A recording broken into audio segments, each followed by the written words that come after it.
Good evening guys, स्वागत है मेरे यूट्यूब चैनल चरण सिंह स्टडी में। देखिए गाइस, कल हमने आपको पढ़ाया था डाल्टन का परमाणु सिद्धांत, यानी उन्होंने परमाणु के बारे में क्या क्या दिया था। उन्होंने बताया था कि इलेक्ट्रॉन क्या होते हैं, नाभिक के धनावेशित नाभिक के अंदर, यानी एक केक जो होता है हमारा, उसकी तरह उसमें कैसे धसे होते हैं, जैसे हमारे किशमिश या फिर बादाम काजू धसे होते हैं। तो एक रदरफोर्ड वैज्ञानिक हुए न्यूजीलैंड में, जिनका जन्म 1871 ईस्वी में हुआ था। उन्होंने जानने की कोशिश की कि देखो ये इलेक्ट्रॉन कैसे धसे होते हैं, यानी परमाणु के अंदर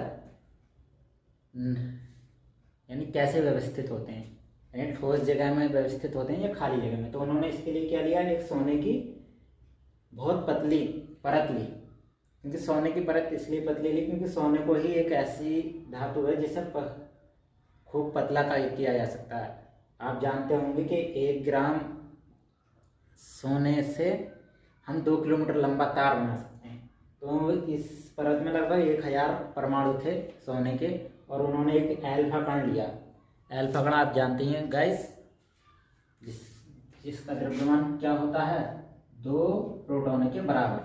तो उन्होंने ये आशंका करी कि अगर ये खाली होगा तो यानी सीधे निकल जाएंगे। क्या निकल जाएंगे? एल्फा कण सीधे निकल जाएंगे। लेकिन उन्होंने कुछ क्या देखा, लगभग 15,000 कणों में से, एल्फा कणों के 15,000 कणों में से 12,000 कणों में से कुछ कण जो वापिस लौट आए। तो उन्होंने इससे अनुमान लगाया, यानी टकराकर उनका परिकीर्णन हो गया, बिखराव हो गया। तो उन्होंने इससे अनुमान लगाया कि सीधे जो निकल जा रहा है, तो इसका मतलब परमाणु के अंदर कहीं खाली जगह भी है, यानी नाभिक के अंदर, और कुछ भरी हुई जगह भी है।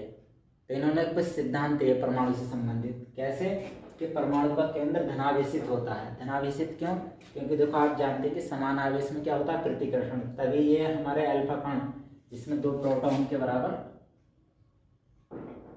पॉजिटिव चार्ज के बराबर क्या होता है, आवेश होता है। तो रिपल्सन के कारण ये विपरीत वापिस आ गए, यानी परिकीर्णन हो गया। इलेक्ट्रॉन वर्तुलाकार पथ में, वृत्त के पथ में नाभिक के चारों ओर चक्कर लगाते हैं। नाभिक का आकार परमाणु के आकार की तुलना में बहुत छोटा होता है। देखिए गाइस, इनके भी सिद्धांत में कुछ कमियां थी, क्योंकि इलेक्ट्रॉन को इन्होंने क्या बताया है, गतिमान, और गतिमान होने के कारण क्या होता है, कुछ ऊर्जा के विकिरण निकलते हैं। तो इससे अगले टॉपिक के बारे में हम पढ़ेंगे नील्स बोर के बारे में हम कल पढ़ेंगे। मिलते हैं, तब तक के लिए धन्यवाद।